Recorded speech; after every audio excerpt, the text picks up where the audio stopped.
If you can't come up with a melody to save your life, or the melodies that you do come up with are so bad that you want to punch yourself in the face, this video is for you. Now look, I get it. Not everybody has a mentor like Monger Honcho to teach them how to make cool melodies. Some people have to struggle. But that's why I decided to release my full course on melodies over at monkeymelody.com for a very reasonable price. It's a 38-step program that will make you go from melody degenerate to melody god. Link is down below.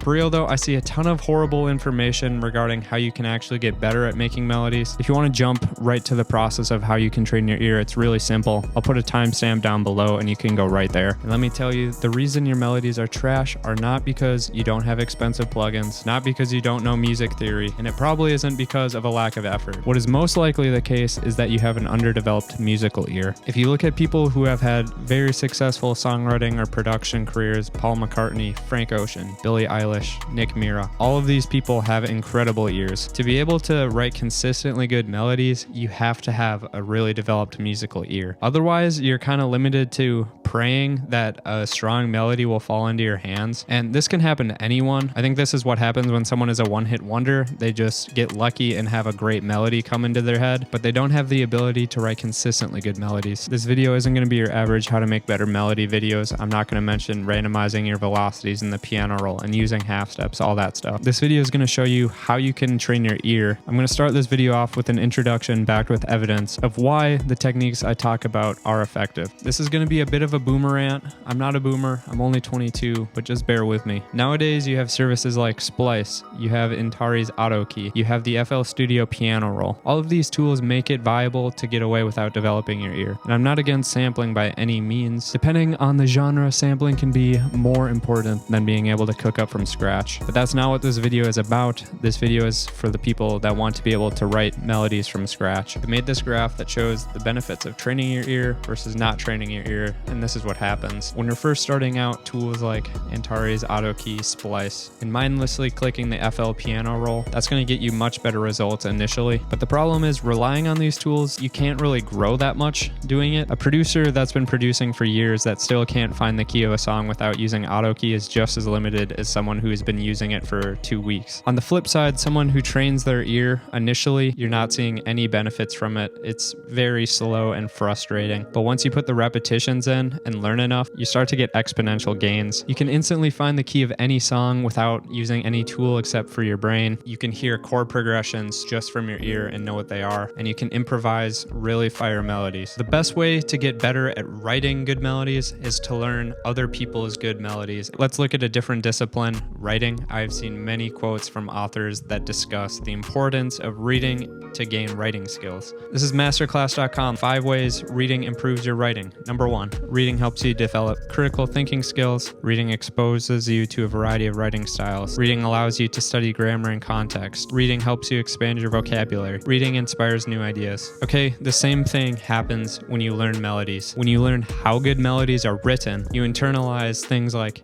note choice, chord progressions, the rhythms of the melodies and the chords. This is the best way to train your ear. There's a famous book in psychology called Thinking Fast and Slow by Daniel Kahneman. Basically, the book argues that we have 2 modes of thinking. We have system 1 thinking, which is automatic, effortless thinking. For example, when you look at this picture, you can see that it's green. And then we have system 2 thinking, which is slow, deliberate thinking, such as trying to decide on which college you want to go to. That's system 2 thinking. And why are these concepts relevant to this topic? With enough practice and repetition, system 2 thinking can become automatic. That's what expertise is. And in the book, it mentions a story about a firefighter who led his squad into a burning house. And because of his system 1 thinking, the firefighter just intuitively knew that the house was about to collapse and he was able to get him and his squad out of danger. This brings me to my point. Once you learn enough strong melodies from other people, you internalize that and you're able to produce strong melodies without even thinking about it. Some of the most iconic songs in history have been written instantly and effortlessly. For example, Paul McCartney said he got the idea from Yesterday in a dream. Lady Gaga wrote Poker Face in like 5 minutes. If you've ever played Guitar Hero 3, then you know the incredible song Cliffs of Dover by Eric Johnson. He said he wrote that in 5 minutes, and this is a quote from him. Then there are those other songs that just come to you like magic.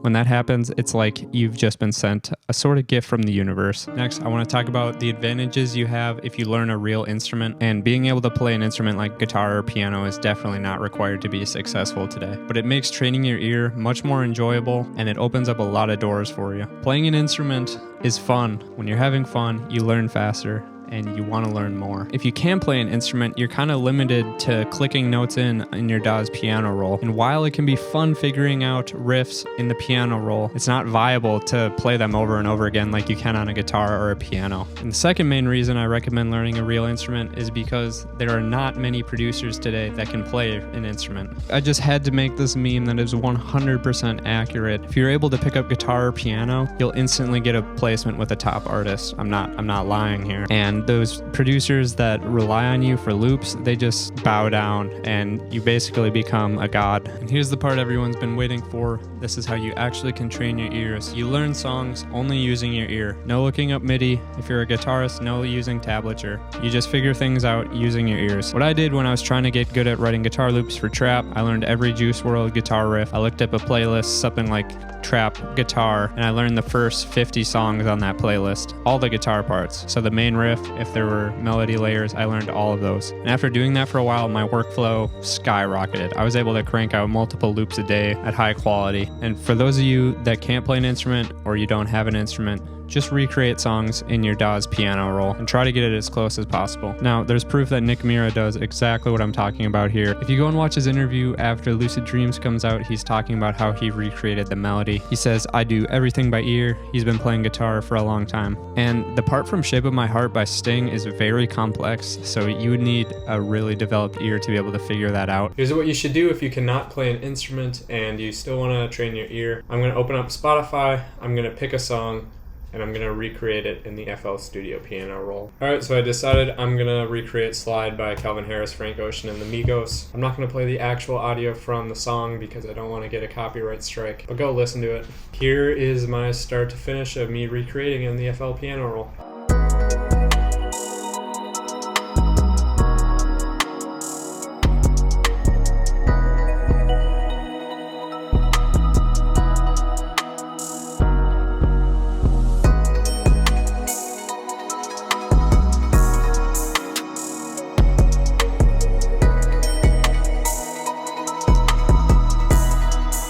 So I've been doing this for years, and even just figuring out that part took me about 10 minutes. Me personally, I still have a long ways to go at this. Here's the main part from Slide that I just recreated. Don't worry about getting it 100% accurate. Try to get it like 90% of the way there.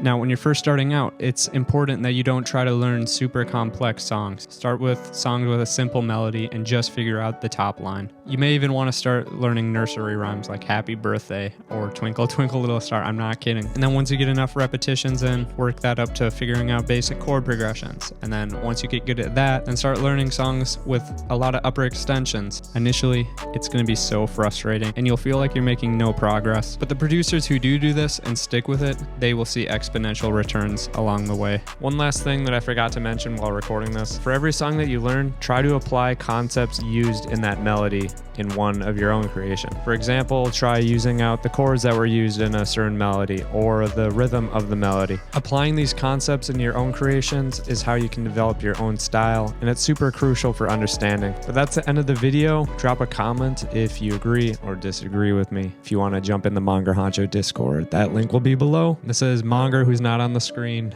Maury, and Manga saying goodbye.